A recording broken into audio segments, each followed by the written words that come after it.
Hello there. Today I'm starting to take a look at a flight of wines that I've purchased from Kumeu River, a well-known Chardonnay producer in West Auckland. So today I'm looking at Kumeu River's 2024 Rays Road Chardonnay.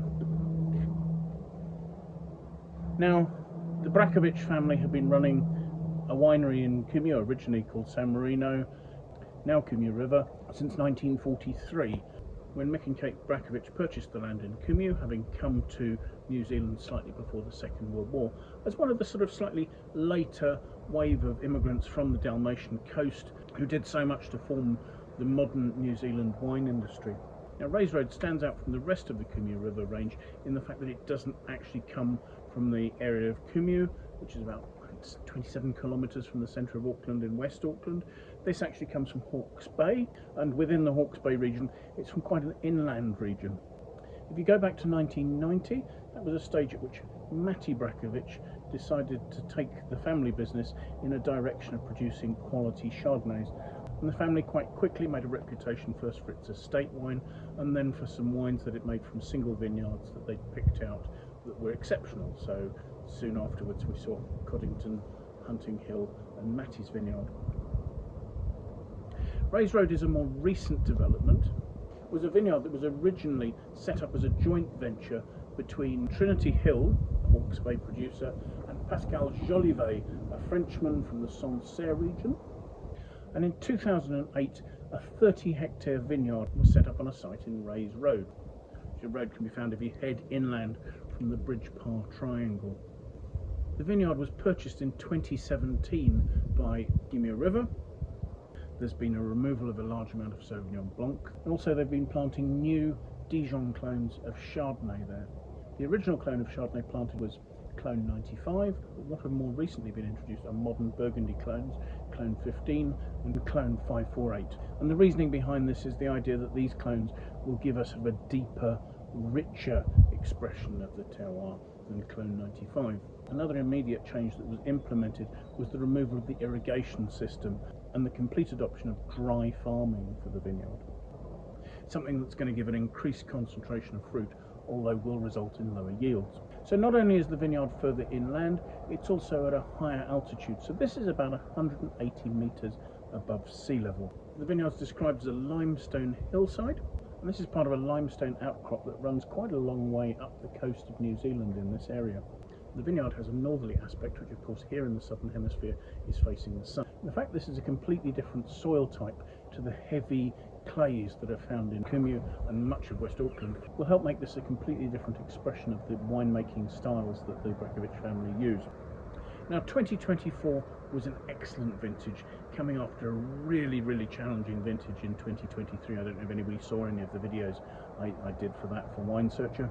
But in the previous year, they'd had to endure flooding, both in some of the vineyards, the winery, but more importantly, there'd been mildew that had defoliated a lot of the vineyards before the grapes had reached ideal ripeness. In 2024, however, there were very few of these problems, although a certain amount of rain at flowering did reduce crop size quite significantly. What I've been told about the Rays Road Chardonnay for 2024 is really this is the beginning of seeing the difference that the newly selected clones are making to the style of wine that's coming out of here.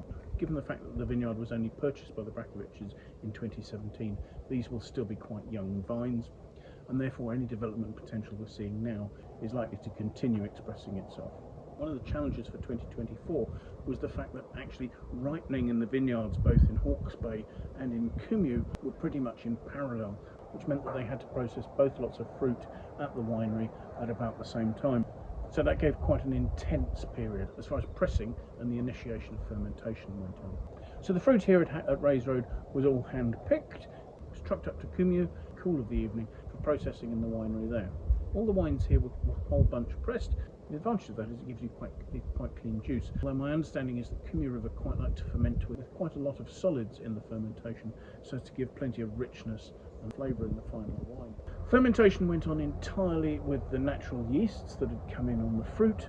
It went on in barrel. This is all French oak from a selection of coopers, and they're using classic Burgundy Pièce barrels, so 228, maybe 225 litre cask. And the barrels used for Rays Road were entirely seasoned barrels. There was no new oak going into this. The wine underwent its malolactic conversion in barrel and was left to age with its lees, I believe, for about a year. These lees are stirred up occasionally during the maturation process to help protect the wine and to try and imbue it with as much richness as possible. So they leave it actually quite late before filtering the wine and then bottling it. So let's have a look at the wine, shall we? Looking at it, it has a lovely intensity of a vibrant yellow colour, relatively pale but not thin. Swelling it, the wine has 13.5% alcohol according to its label, and is quite readily throwing tears onto the sides of the glass. So let's see what we make of the aroma, shall we? Wow.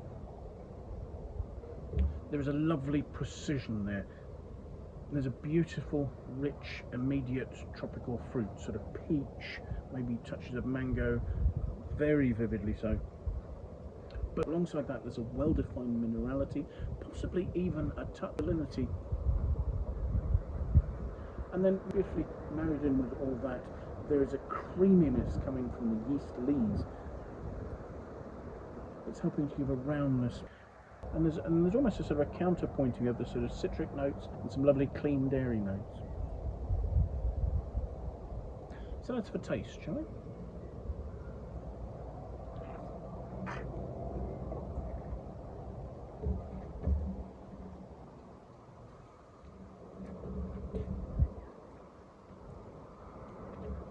On the palate, that's ripe, it's mouth-filling, it's tropical. There are certainly notes of sort of delicate white peach, richer mango.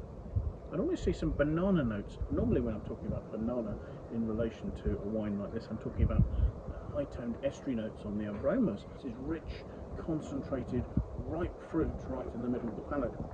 There really is a wonderful concentration of tropical notes, perhaps some touches of pineapple.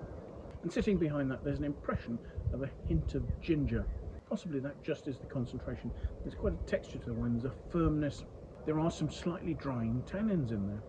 I think that's where the spicy gingery notes are coming. Almost as if there's a hint of pepper as well. I haven't mentioned the acidity. The acidity is lovely and fresh. And I should say, normally I think of Rays Road as being a fresh, lean, mineral, elegant style.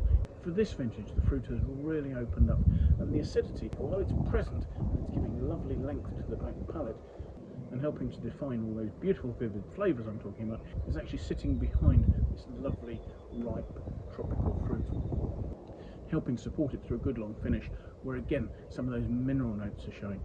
There aren't any obvious oak notes. There are those sort of slight notes of minerality and perhaps hints of toastiness. Maybe the spices are oak related.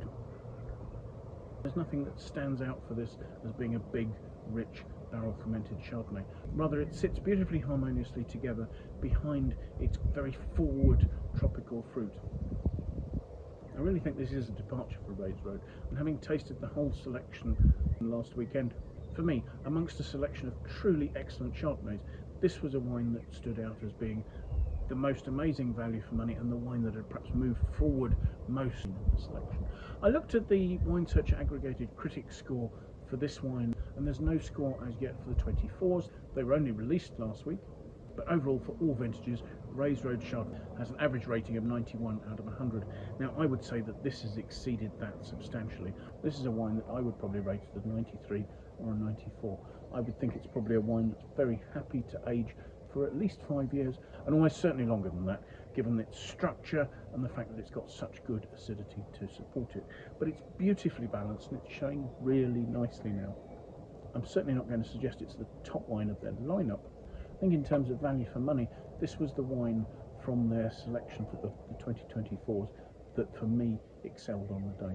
I will leave a link in the notes to the Wine Searcher webpage for this vintage of this wine, so that you can see where it's available near you and at what price. Thank you so much for watching. I do hope you found the video of interest. If you have, do please press the like button.